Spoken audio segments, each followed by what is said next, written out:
අනිතලාම කොහොමද? අලුත් වීඩියෝ එකකින් මම අද ඇවිල්ලා ඉන්නවා. මේක ගැන විස්තරයක් කිව්වොත් එහෙම අද මම හදන්න යන්නේ චිකන් ලසඤ්ඤා එකක්. ඔයගොල්ලෝ හදන්න පුළුවන් ලේසි. මේක ඔරිජිනල් කන්ට්‍රි එක වෙන්නේ ඉටලි. ඒ වගේම මේකට හැදෙන සෝස් එක තමයි මම ඉස්සර කලින් වීඩියෝ එකේ හදපු බොලගනයිස් සෝස් එක වගේම තමයි මේකට සෝස් එක හැදින්නේ. මම ඒක ඔයගොල්ලන්ට අද පෙන්නන්නම්. ඒක ගැන ලොකු විස්තරයක් කියන්න නැහැ. ටිකක් වැඩ පටන් ගමු. ඉතින් අපි ඉස්සෙල්ලම කරන්නේ උණු වතුර ලිපට තියාගෙන ඉවරලා ඒකට ලුණු ටිකක් දාගෙන චුට්ටක් කවලම් කරගන්නවා.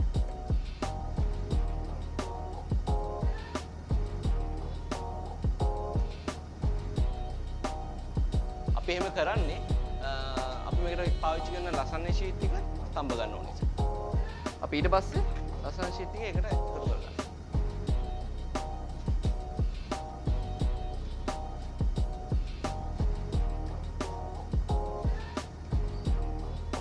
ඒක එහෙම තැම්බෙන්න දෙනකන් අපි ඊට පස්සේ මෙන්න මේ එළවලු ටික චොප් කරගන්නවා. ලුණු, සුදු ලුණු, තක්කාලි, සැල්දරි, පාස්ලි කියන එළවලු අයිටම් ටික අපි හොඳට චොප් කරගන්නවා.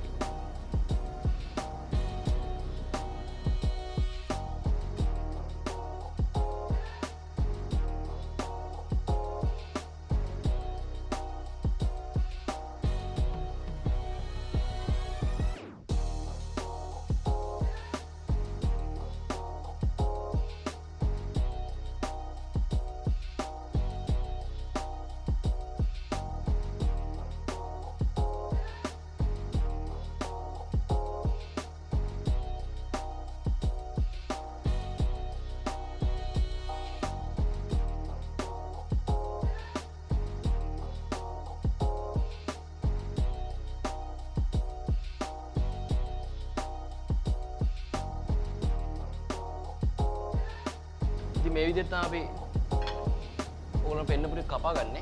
ඒ කපාගෙන ඉවර වෙලා අපි අලු පොට්ටක් තියා ගන්නවා. දෙපට තියාගෙන ඉවර වෙලා තෙල් ටිකක් දාලා මොනවා හරි තෙලක් කමක් නැහැ.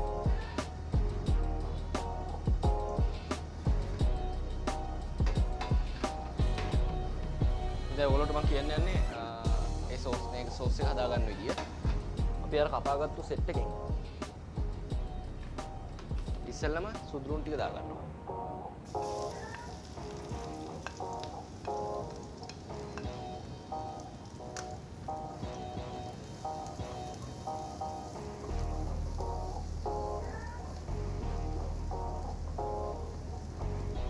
දාගෙන එකට ඔරිගානෝ ටිකක්,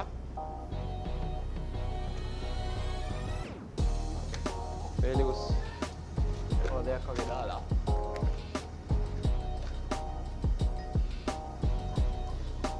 පාට යනකම් පොඩ්ඩක් කුක් කරගන්නවා.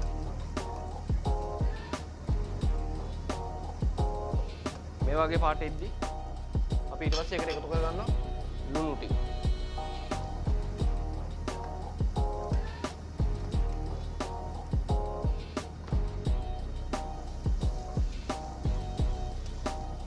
ඒ ලුණු ටික කුක් වෙනකම් අපි අර තඹගෙන ගත්තු ෂීට් ටික දැන් තැඹිලා තියෙන්නේ. ඒක ඔෆ් කරගන්න එතකම්.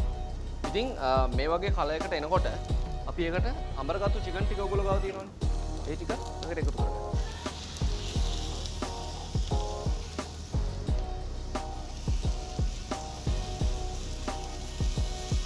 ඒතර ඔයගොල්ලෝට මේ වෙනකොට හර්බ්ස් වල සුවඳ එනවා මේකේ. අපි ඒකට දැන් මේ වගේ කුක් වුණාට පස්සේ මේ කලයකට टोमेटो पेस्ट के ऊपर का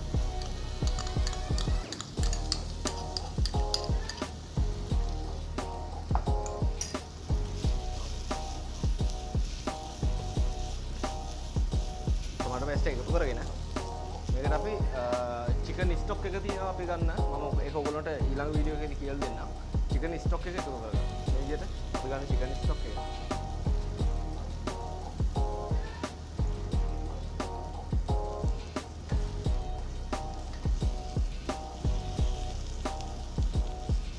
ඒ වගේම මේකට අපි චොප් කරගත්තු තක්කාලි ටික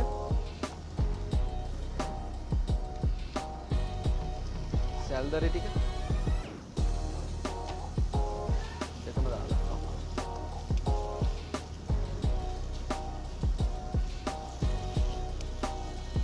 අපි මේකට දැන් සීසනින් ටික දාගන්නවා. රහ කරගන්නවා. රහ බලන්න ඕගොල්ලෝ. සීසනින් ටික තමයි ලුණු, ගම්මිරිස්, සීනි.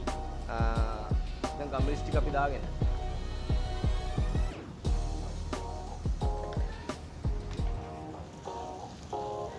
සීනි ටිකක් දාලා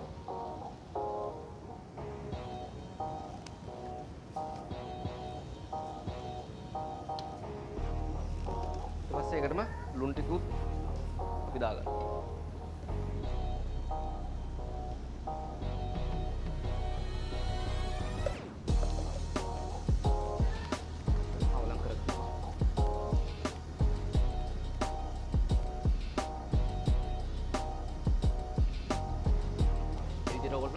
රහ ගන්න පුළුවන්. අලු පවුඩර් ටික ඇඩ් කරලා ඊට පස්සේ ටුටක් වෙලා මේ කුක් වෙන්න දෙනවා. ලෝ හිට් එකේ ඊට පස්සේ අපිට එක දෙයක් කරන් තියෙනවා. මේකට ඕනේ white sauce එක. මම ඔයාලට මේ ඉස්සර වීඩියෝ එකේදී කියලා දුන්නා. මම මේක අයිත් අද කියලා දෙන්න යන්නේ නැහැ. අපි දැන් හදා ගන්න ඕනේ ඊට පස්සේ white sauce එක. ඒ වගේම මේකට ඔයාලට sauce ගතිය මදි වගේ නම් එක්ක ටොමැටෝ sauce එකතු කරගන්න පුළුවන්. නැත්නම් ටොමැටෝ පියුරි ගෙදර තියෙනවා නම් මේකට එකතු කරගන්න පුළුවන්. ඒක ප්‍රශ්නයක් නැහැ. ඉතින් අපි ඊළඟ සෝස් එක හදාගන්න යනවා. ඉතින් අපි සෝස් දෙකම හදාගෙන ඉවරයි. මේ තියෙන white sauce එක අපි හදාගන්න. ඉතින් දැන් අපි කරන්නේ ලස්සන ෂීට් ටික දාලා පිලි ටික දාලා ඒක සෙට් කරගන්න එක. ඉතින් ගන්න මේ වගේ භාජනයක් මොකක් හරි තියෙන භාජනයක් ගන්න ඕගොල්ලෝ oven එකකට දාන්න පුළුවන් එකක්. එකක් අරගෙන ඉවරලා අනිත් එක මාර්ග තියාගන්න මම ෂීට් එක තැම්පුවා. ඒ ඉස්සෙල්ලම තැම්පුවේ එකක් අපිට ලේසි. එතකොට සමහර කාට oven එක දාලා ගත්තාම කුක් වෙනවා තියෙනවා මදි වෙනවා සමහර කාට. ඒක නිසා අපි ටිකක් තම්බගෙන ඉවරලා oven එක තුල දාගන්න එක ලේසි. නැත්තම් උත් ප්‍රශ්නයක් නැහැ කරගන්න පුළුවන්. මම ඒ දෙකේම oven එකේ heat එක ගන්න කියන්නම්. ඉතින් අපි ඉස්සෙල්ලම මේකට white sauce ටික පොඩ්ඩක් තවර ගන්නවා.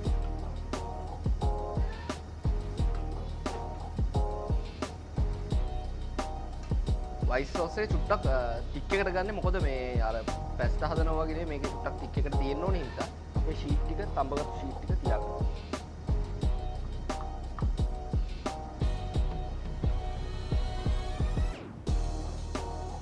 ඉතින් අපේ ලේසි තඹ ගත්තාම අපිට ඕන ගන්න කඩාගෙන හිස්තැන් පුරව ගන්නවා. ඒක නිසා තඹ ගත්තට ප්‍රශ්නයක් නැහැ. ගාන ඉවරලා white sauce එක දාන්න.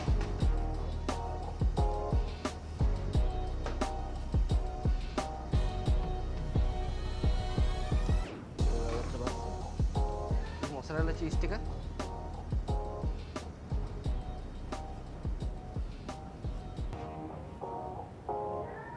කැලේට කඩාගෙන ඒකට අපි හදාගත්තු ෆිලින් එක එකතු කරගන්න.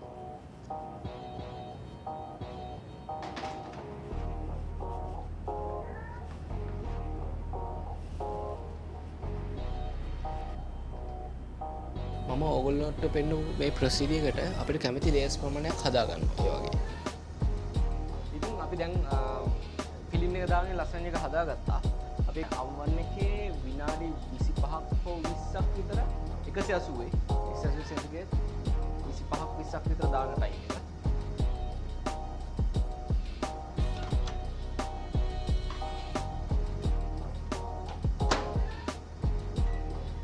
කුක් වුණාට පස්සේ මම ඔයගොල්ලන්ට පෙන්නන්නම්. එතකම මම ඔයගොල්ලන්ට කියන්න ඕනේ ඔයගොල්ලන්ට මොනවා හරි අලුත් රෙසිපියක් තියෙනවා නම් දැනගන්න. නැත්තම් මම මේ හදන කෑමවල මොනවා හරි ඔයගොල්ලන්ට එකතු කරන්න දේවල් තියෙනවා නම් ඒ මොනවාම හරි දෙයක් ඔයගොල්ලන්ගේ දෙයක් තියෙනවා නම් කමෙන්ට් සෙක්ෂන් එකේ කමෙන්ට් කරන්න. මම ඒකට රිප්ලයි කරන්න ඔයගොල්ලන්ට අනිවාර්යයෙන්. ඒ වගේම මේ වීඩියෝ එක ඔයගොල්ලන්ට හොඳයි නම් කරන විදිය හොඳයි නම් ඒක ආසයි කරනවා නම් ඔයගොල්ලන්ට තව මේ වගේ වීඩියෝස් බලන්න ඕන නම් වීඩියෝස් ලයික් කරලා ෂෙයා කරලා ඔය සබ්ස්ක්‍රයිබ් බටන් එක ක්ලික් කරලා බෙල් එක ක්ලික් කරලා තියාගන්න. මම අලුත් රස රෙසිපියක් අලුතෙන් දැම්මම ඔයගොල්ලන්ට බලන්න පුළුවන්. ඒ බලලා ඔයගොල්ලන්ට හදන්න පුළුවන් ඒවා නිවාර. ඉතින් අපි ඊළඟ පාර ආයෙත් කරමු අලුත් රෙසිපි එකක් අරගෙන. එතකන් හැමෝම හොඳින් සතුටින් ඉන්න ඕනේ. ගිහින් එන්න.